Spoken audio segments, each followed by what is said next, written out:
Good morning, जोहार। आप देख रहे हैं झारखंड तक 24, आपका अपना चैनल, जहां हर सुबह की शुरुआत होती है राज्य की सबसे बड़ी और भरोसेमंद खबरों के साथ। तो आइए नजर डालते हैं आज की झारखंड की 30 बड़ी खबरों पर। लेकिन उससे पहले अगर आप चैनल पर नए हैं तो अभी सब्सक्राइब करें और बेल आइकन दबाएं ताकि झारखंड से जुड़ी हर जरूरी अपडेट सबसे पहले पहुंचे आपके पास। झारखंड की घाटशिला विधानसभा सीट पर होने वाले उपचुनाव में बड़ा उलटफेर देखने को मिला है। गड़बड़ी पाए जाने के कारण 3 उम्मीदवारों के नामांकन पत्र रद्द कर दिए गए हैं। इनमें निर्दलीय मालती टुडू, आपकी विकास पार्टी के दुखीराम मार्डी और राष्ट्रीय सनातन पार्टी के मंगल मुर्मू शामिल हैं। अब चुनावी मैदान में कुल 14 प्रत्याशी बचे हैं। जेएमएम ने दिवंगत विधायक रामदास सोरेन के बेटे सोमेश सोरेन को उम्मीदवार बनाया है, जबकि बीजेपी ने पूर्व सीएम चंपई सोरेन के बेटे बाबूलाल सोरेन को टिकट दिया है। चुनाव 11 नवंबर को और मतगणना 14 नवंबर को होगी। झारखंड के पलामू जिले में दिल दहला देने वाली घटना सामने आई है, जहां 14 साल की बच्ची के साथ रेप के बाद हत्या कर दी गई। आरोपी अरुण कुमार ने वारदात के बाद शव को तालाब में फेंक दिया। घटना पाटन थाना क्षेत्र की है। 17 अक्टूबर को बच्ची की लाश मिली, जिसके बाद पुलिस ने आरोपी को गिरफ्तार कर लिया। जांच में पता चला कि आरोपी ने सुनसान जगह पर दुष्कर्म कर गला दबाकर हत्या की। आरोपी के खिलाफ सख्त धाराओं में केस दर्ज कर कार्रवाई जारी है। छठ पूजा को देखते हुए रांची ट्रैफिक प्रशासन ने 27 से 28 अक्टूबर तक विशेष रूट डायवर्जन की घोषणा की है। इस दौरान शहर में भारी गाड़ियों की आवाजाही पर रोक रहेगी। भक्तों की सुविधा के लिए 13 पार्किंग स्थल निर्धारित किए गए हैं। कांके, फिराया लाल और चडरी तालाब की ओर जाने वाले मार्गों पर भी प्रतिबंध रहेगा। प्रशासन ने लोगों से अपील की है कि वे नियमों का पालन करें ताकि आस्था का पर्व शांतिपूर्ण माहौल में संपन्न हो सके। रेलवे ने कोहरे के कारण 1 दिसंबर से 27 फरवरी तक टाटानगर अमृतसर जलियांवाला बाग एक्सप्रेस रद्द करने का निर्णय लिया है। इस फैसले से हर फेरे ने करीब 1500 यात्री प्रभावित होंगे। यात्रियों और सिख समाज ने इस फैसले का विरोध किया है। उनका कहना है कि अन्य ट्रेनें चल रही तो सिर्फ ये ट्रेन क्यों रद्द की गई। सेंट्रल गुरुद्वारा प्रबंधक कमेटी ने रेल मंत्रालय से निर्णय वापस लेने की मांग की है, अन्यथा विरोध प्रदर्शन की चेतावनी दी है। राज्य में 23 अक्टूबर से मौसम में बदलाव की संभावना जताई गई है। मौसम विभाग के अनुसार 25 से 27 अक्टूबर के बीच कई जिलों में हल्की बारिश हो सकती है। बंगाल की खाड़ी में बने निम्न दबाव क्षेत्र के कारण ये परिवर्तन हो रहा है। रांची, सिमडेगा, गुमला और खूंटी में बादल छाने की संभावना है। तापमान में 2 से 3 डिग्री की बढ़ोतरी भी दर्ज हो सकती है। विभाग ने लोगों से सतर्क रहने की अपील की है। रांची नगर निगम ने छठ पूजा से पहले घाटों पर अवैध कब्जा करने वालों के खिलाफ सख्त कार्रवाई के निर्देश दिए हैं। निगम ने कहा है कि कोई भी व्यक्ति या संगठन घाट को अपनी निजी संपत्ति की तरह आरक्षित नहीं कर सकता। सभी तालाबों और जलाशयों की जांच के लिए इन्फोर्समेंट टीम गठित की गई है। कहीं भी जबरन वसूली या कब्जा पाया गया तो तत्काल प्राथमिकी दर्ज होगी। निगम ने लोगों से अपील की है कि वे नियमों का पालन करें और किसी तरह की वसूली की सूचना तुरंत दें। बिहार चुनाव में सीट बंटवारे को लेकर झारखंड मुक्ति मोर्चा नाराज हो गया है। पार्टी का कहना है कि उसे गुमराह किया गया और सम्मानजनक भागीदारी नहीं मिली। जेएमएम ने संकेत दिया है कि झारखंड में गठबंधन की समीक्षा होगी। पार्टी महासचिव विनोद पांडे ने कहा कि राजद और कांग्रेस ने गठबंधन धर्म का पालन नहीं किया। मंत्री सुदिव्य कुमार ने कहा कि हमें जानबूझकर हाशिए पर रखा गया। माना जा रहा है कि हेमंत सोरेन जल्द ही नई राजनीतिक रणनीति तय करेंगे। सिमडेगा के पुलिस अधीक्षक मोहम्मद अर्शी का सुख के सब साथी दुख में ना कोई मेरे राम भजन गाते वीडियो सोशल मीडिया पर खूब वायरल हो रहा है। आधिकारिक मीटिंग में गाया गया ये भजन लोगों के दिलों को छू गया। दर्शक उनकी आवाज और संदेश की प्रशंसा कर रहे हैं। अर्शी पहले भी गुरबानी गाने के लिए चर्चा में रह चुके हैं। ये वीडियो सांप्रदायिक सद्भाव और इंसानियत का संदेश दे रहा है।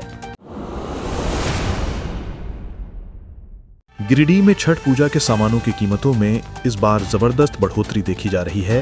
गोविंद भोग चावल 130 से 140 रुपए किलो तक पहुंच गया है, जबकि नारियल 38 रुपए प्रति पीस बिक रहा है।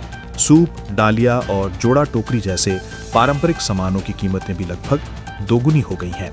दुकानदारों के अनुसार उत्पादन में कमी और मांग में बढ़ोतरी इसका कारण है। हालांकि श्रद्धालु कहते हैं कि महंगाई आस्था के आगे टिक नहीं पाएगी। दुमका जिले की मुफस्सिल थाना क्षेत्र में एक 20 वर्षीय युवक ने दिव्यांग नाबालिग लड़की के साथ दुष्कर्म किया। पिता के घर लौटने पर आरोपी को मौके पर पकड़ लिया गया। पुलिस ने तुरंत कार्रवाई करते हुए आरोपी बाबूराम मुर्मू को गिरफ्तार कर जेल भेज दिया। पीड़िता का मेडिकल परीक्षण कराया गया है और पॉक्सो एक्ट के तहत मामला दर्ज हुआ है। थाना प्रभारी ने कहा कि जांच जारी है और दोषी को सख्त सजा दिलाई जाएगी। छठ महापर्व को लेकर रांची रेलवे स्टेशन और एयरपोर्ट पर यात्रियों की भारी भीड़ उमड़ पड़ी है। हटिया पटना, वंदे भारत, जनशताब्दी और मौर्य एक्सप्रेस जैसी सभी प्रमुख ट्रेनों में कंफर्म टिकट मिलना नामुमकिन हो गया है। स्लीपर क्लास में वेटिंग 99 से ऊपर और एसी कोचों में भी लंबी वेटिंग लिस्ट है। बसों और फ्लाइटों में भी यात्रियों की भीड़ बढ़ गई है। किराए दोगुने तक पहुंच गए हैं। रेलवे ने कुछ अतिरिक्त ट्रेनें चलाने की घोषणा की है, लेकिन सीटें फिर भी खाली नहीं हैं। अधिकारी मानते हैं कि छठ के दौरान हर साल यही स्थिति बनती है, जब प्रवासी बड़ी संख्या में अपने गांव लौटते हैं।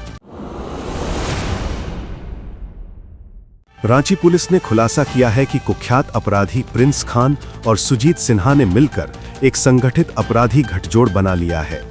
जेल में बंद सुजीत सिन्हा का गैंग उसकी पत्नी रिया सिन्हा बाहर से संचालित कर रही थी।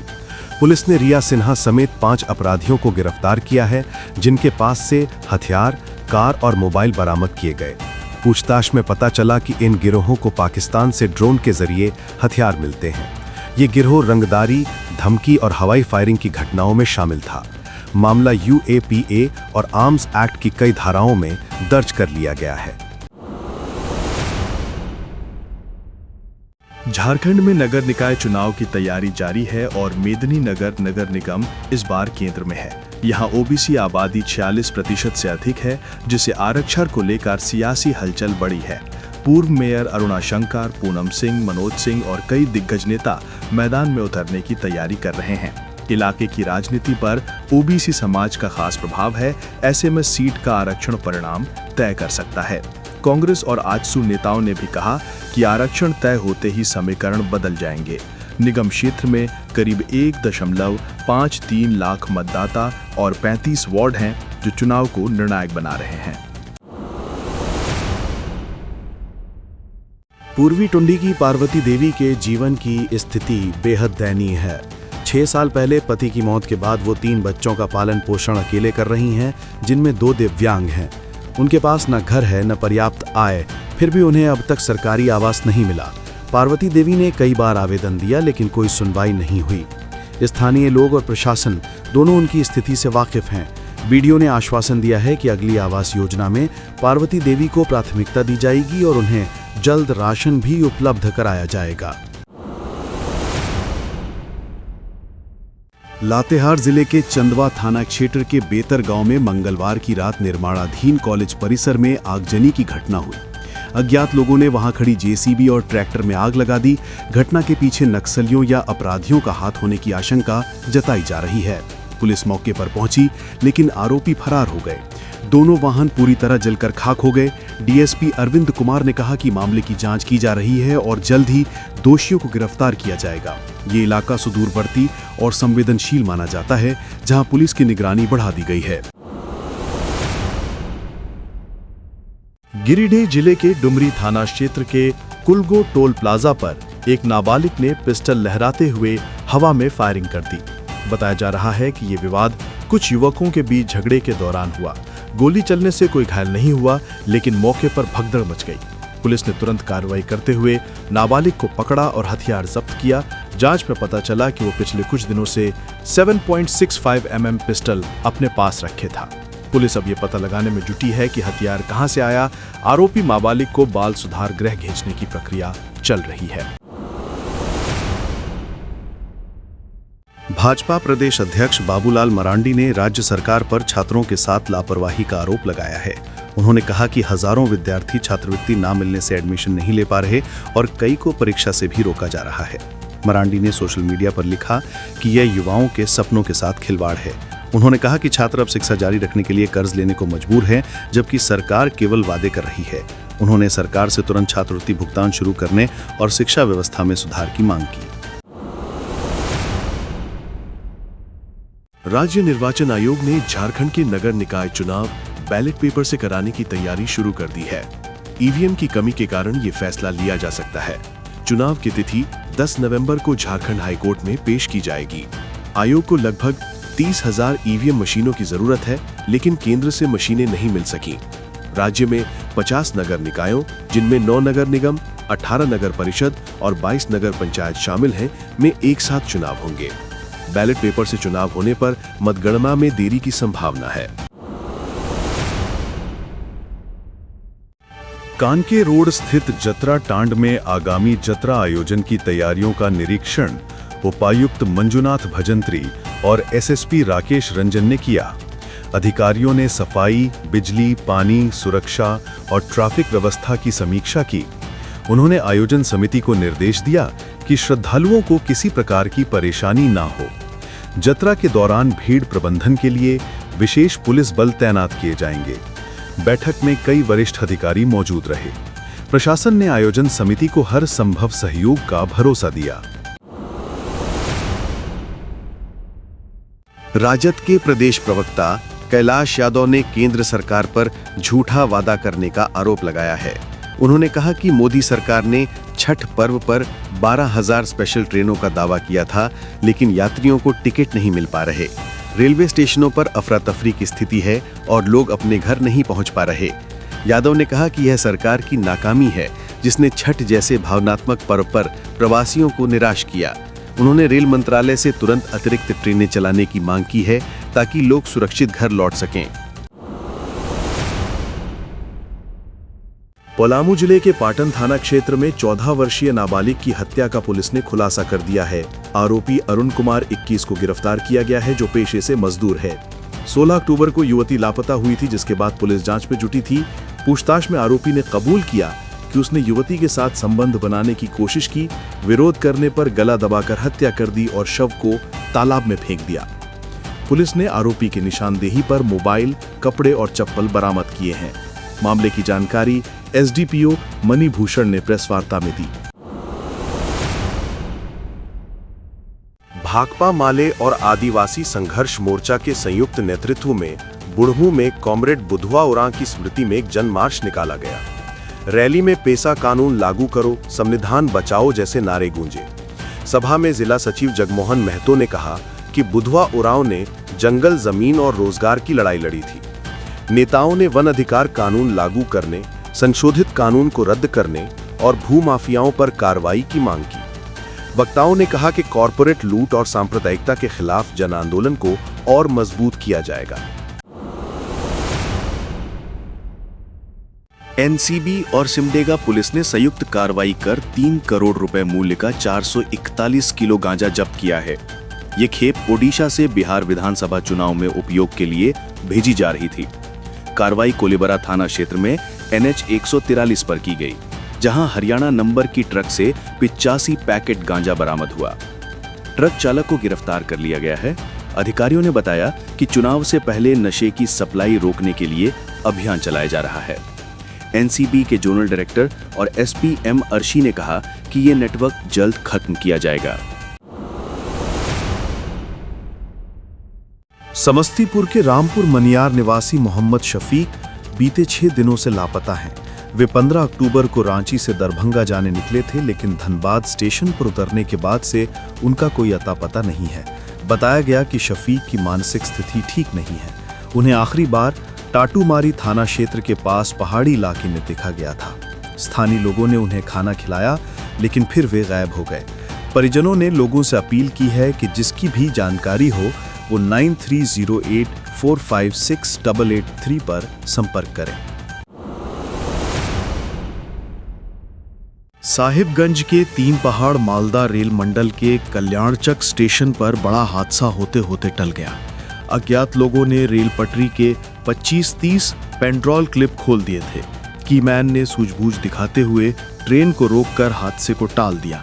ये घटना देर रात की बताई जा रही है, जब हावड़ा इंटरसिटी गुजरने वाली थी। सूचना पर आरपीएफ और रेल पुलिस मौके पर पहुंची और जांच शुरू की। अधिकारियों का कहना है कि ये चोरी या साजिश दोनों में से कुछ भी हो सकता है। फिलहाल मामले की खुफिया जांच जारी है। गोड्डा जिले के बुहारीजोर थाना क्षेत्र के गोराडी गांव में एक 65 वर्षीय महिला सोना भानु खातून की गला रेतकर हत्या कर दी गई। मृतका अपनी 4 वर्षीय पोती के साथ सोई हुई थी। सुबह जब वे नहीं उठी तो ग्रामीणों ने घर जाकर देखा तो महिला मृत मिली। गले पर धारदार हथियार से काटने के निशान थे। पुलिस ने शव को पोस्टमार्टम के लिए भेज दिया है। एसडीपीओ चंद्रशेखर आजाद ने बताया कि जांच जारी है और जल्द ही आरोपियों को पकड़ा जाएगा। घाटशिला उपचुनाव प्रचार के दौरान डुमरी विधायक जयराम महतो को स्कॉर्पियो के ऊपर बैठकर प्रचार करना महंगा पड़ गया। प्रशासन ने इसे सुरक्षा मानकों का उल्लंघन बताते हुए नोटिस जारी किया है। उपायुक्त ने बताया कि प्रत्याशी को 24 घंटे के भीतर स्पष्टीकरण देना होगा, नहीं तो कार्रवाई की जाएगी। चुनाव आयोग के नियमों के अनुसार वाहन के ऊपर बैठकर प्रचार पूरी तरह प्रतिबंधित है। प्रशासन अब वीडियो फुटेज के आधार पर जांच कर रहा है। रांची के बेड़ो थाना क्षेत्र के घाघरा इलाके में मंगलवार सुबह एक युवक का अधजला शव बरामद हुआ। मृतक सोमरा कुजुर 23 मानसिक रूप से कमजोर और दिव्यांग था। दीपावली की रात वो घर से निकला था और अगले दिन उसका शव जंगल में मिला। फॉरेंसिक टीम और डॉग स्क्वाड की जांच में हत्या की पुष्टि हुई। डॉग स्क्वाड गांव के कुएं के पास जाकर रुका, जिससे पुलिस को स्थानीय संलिप्तता का शक है। शव पोस्टमार्टम के लिए रिम्स भेजा गया है। घाटशिला उपचुनाव को लेकर जिला प्रशासन सतर्क हो गया है। जिला निर्वाचन पदाधिकारी ने सभी लाइसेंसी हथियार धारकों को 28 अक्टूबर तक हथियार जमा करने का अंतिम मौका दिया है। इससे पहले 15 अक्टूबर की समय सीमा दी गई थी, लेकिन कई लोगों ने पालन नहीं किया। प्रशासन ने स्पष्ट कहा है कि अब किसी प्रकार की ढील नहीं दी जाएगी। तय समय तक हथियार जमा न करने वालों पर शस्त्र अधिनियम के तहत कार्रवाई होगी और लाइसेंस रद्द किया जाएगा। धनबाद जिले के टुंडी थाना क्षेत्र के हटिया रोड स्थित राजबाड़ी के पास तालाब में डूबने से 2 बच्चों की मौत हो गई। मृतक सिद्धार्थ भारती 2 वर्ष और राजवीर भारती 2.5 वर्ष आपस में चचेरे भाई थे। दोनों खेलते हुए तालाब में चले गए और डूब गए। परिजनों ने काफी तलाश की। बाद में एक शव पानी में तैरता मिला। पुलिस और ग्रामीणों ने दूसरे बच्चे का शव भी बरामद कर लिया। हादसे के बाद पूरे गांव में मातम पसर गया है। दोनों शवों को पोस्टमार्टम के लिए भेज दिया गया है। आप देख रहे हैं झारखंड तक 24, आपका अपना चैनल।